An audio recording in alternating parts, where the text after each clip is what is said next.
The mind is not concentrated. Ayuktamana. The senses will be unruly in that scenario. The buddhi, the intelligence, is inefficient. Mind is not strong, not concentrated. The senses will be unruly, like the horses of an inefficient driver, Sarathi. And a weak reins. Reins are not strong, the driver is not efficient. Those horses will be unruly.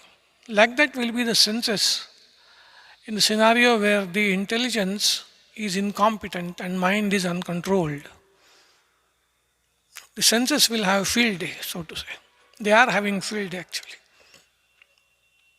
And the other scenario is where the buddhi, the intelligence is very competent.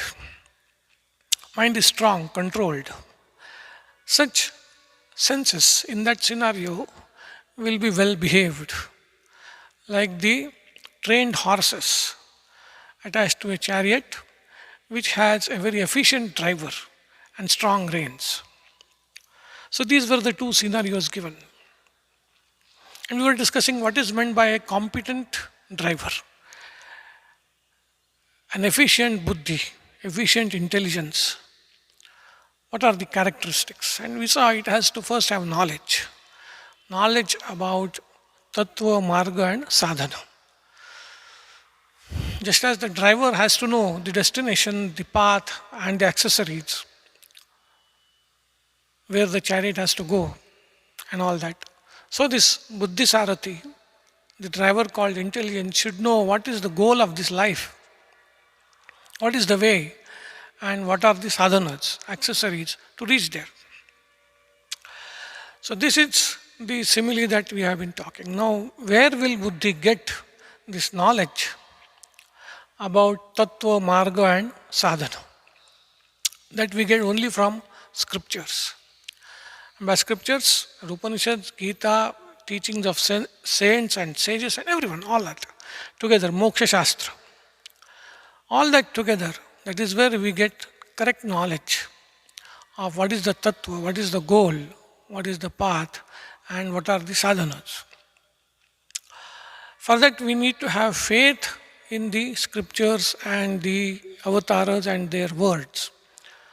So these saints and Upanishadic seers and all, they are our ancestors. Just as in a family, father tells the son, look my child, I committed these mistakes in my life.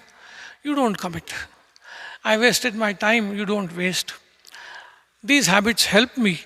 You please cultivate. The son doesn't have to undergo all that again to learn that lesson. We don't have to put our hand in the fire to know that fire burns. We can learn from others. Having faith in scriptures is just like that. They have treaded this earth, they have lived life, made mistakes, learned, and they have passed on their experience to us through scriptures. If we have faith and accept, we will be saving our time. We will be drawing from the experience of others. And this faith also offsets one disadvantage. Then there is no suppression. The complex of suppression doesn't happen when we have faith. In an educated way, we accept the experiences of others and we change our life. So that is one quality, that is knowledge. Buddhi, intelligence should have knowledge. But having only knowledge is not enough. The driver may have knowledge of the all things, where it has to go, what is the path and all that. But if the driver falls asleep, the Sarathi falls asleep or gets carried away by the scenery, the horses will take the chariot wherever they want. So that is why the next three qualities are very important. The buddhi has to be alert. It has to have discrimination and a proactive will to intervene. Unless these three are there, only knowledge will not help.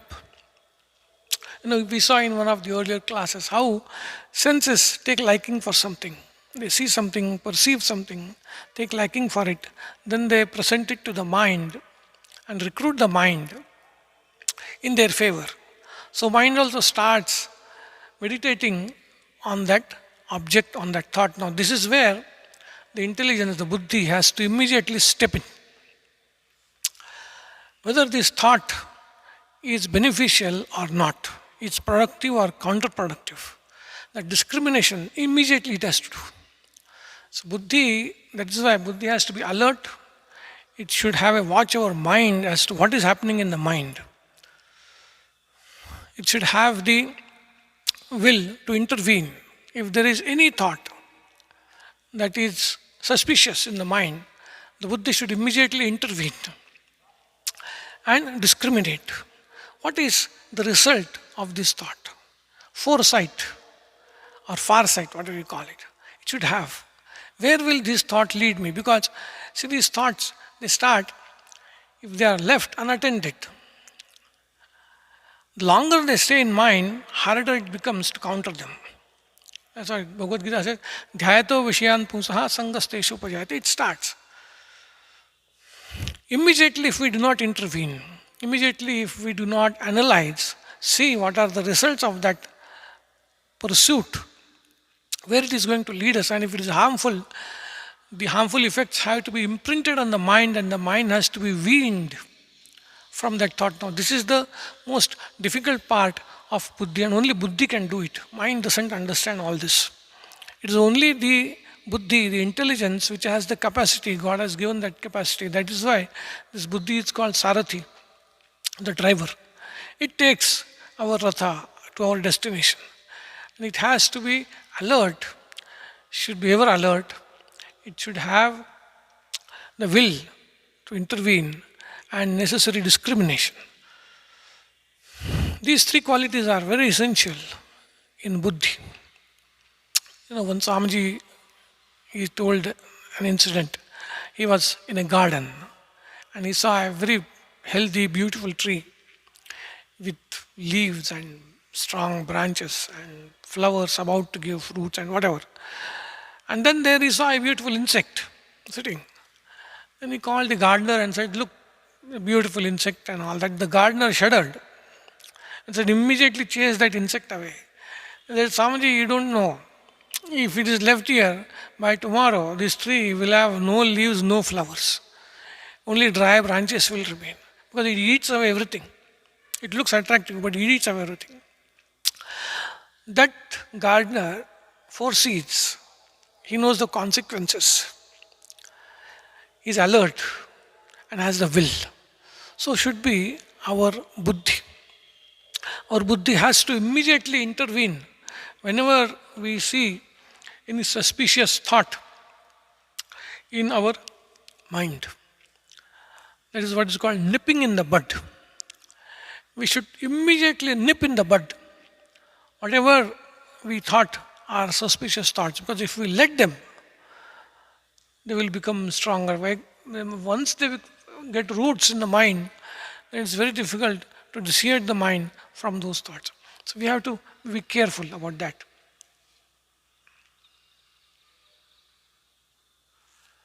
Sometimes it so happens that buddhi wants that we have certain habits which are not productive, which are counterproductive. We want to change them.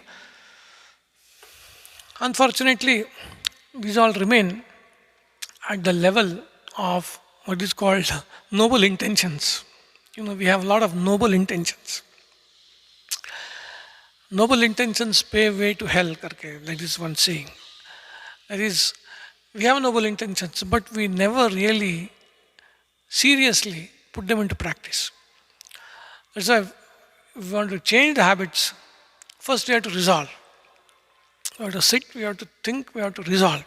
This changing of habits itself is a big science, and there are a lot of books on this question, on this topic of changing habits. Habits cannot be simply given up, they have to be replaced by good habits. But first, the whole thing starts with buddhi. Because we do not resolve, it remains at the level of noble intentions. It never converts, it never changes our life.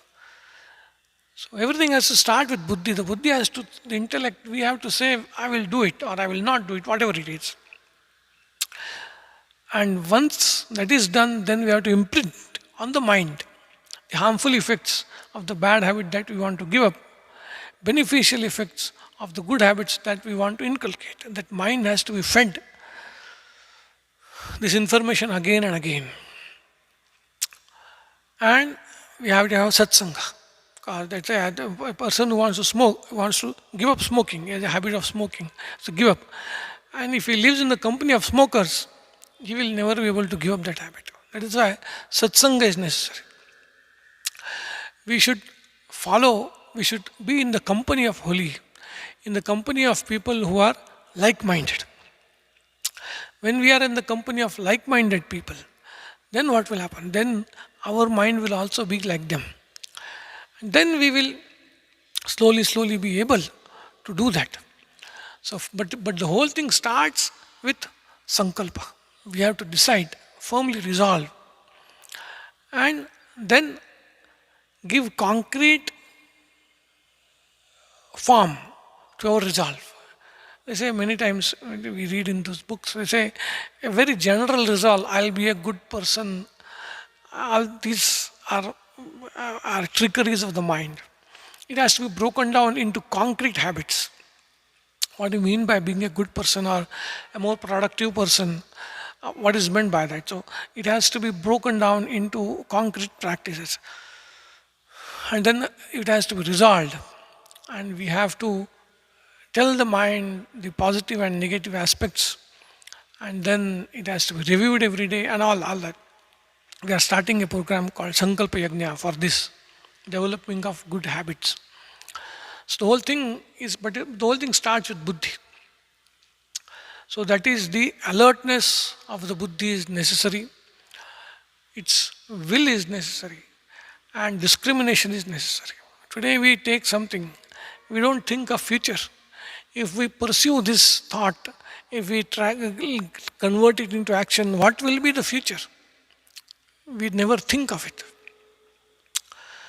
See, we see tragedies happening in lives of human beings. Tragedies, not calamities in terms of natural or like that, in terms of their character.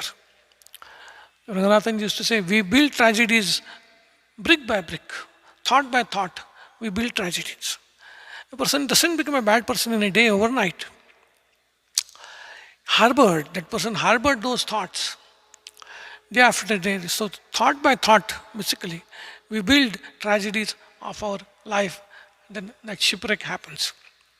That's why we have to be careful about our thoughts. These thoughts that come in the mind, the buddhi has to be alert. It has to intervene immediately and discriminate. Think of the future. Where will this lead? We do not think of the future, so we get carried away by this mind. See.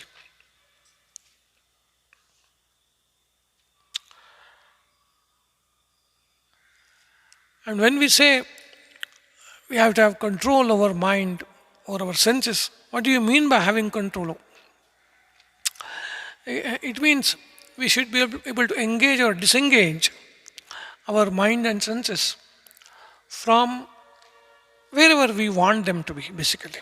So if we want them to be disengaged from certain activities which we know are harmful, which we know are counterproductive to our reaching our goal, we should have the capacity to disengage them. Pravartayitum, nivartayitum va shakyani. It is what Shankaracharya says. What is to be done, what is not to be done. From that, to engage or disengage, we should have that control over our mind and our senses. That is what is meant by having control over mind and senses. Something is harmful, some activity is harmful, we should be able to disengage our mind and senses from that activity. And something is productive, something is useful, something is helpful to our reaching our goal, we should be able to engage our mind and senses in that activity. This doesn't happen most of the time. That is why, that is the sign that we don't have control over our mind and our senses. We want to go in one direction, but our senses and mind, they pull us into another direction. The horses and the reins are pulling us in another direction. So we should have the capacity to disengage them from these pursuits and engage them in productive pursuits.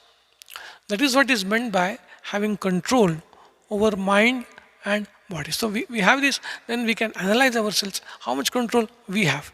We should know at least what is the definition of having control over our mind and body. This is the definition. We should be able to engage and disengage them at our will.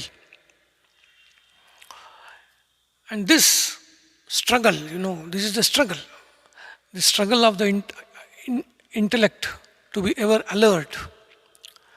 Swamiji used to say, a spiritual aspirant has to sleep with the sword of discrimination under his pillow. Even while sleeping, the sword of discrimination should be under the pillow.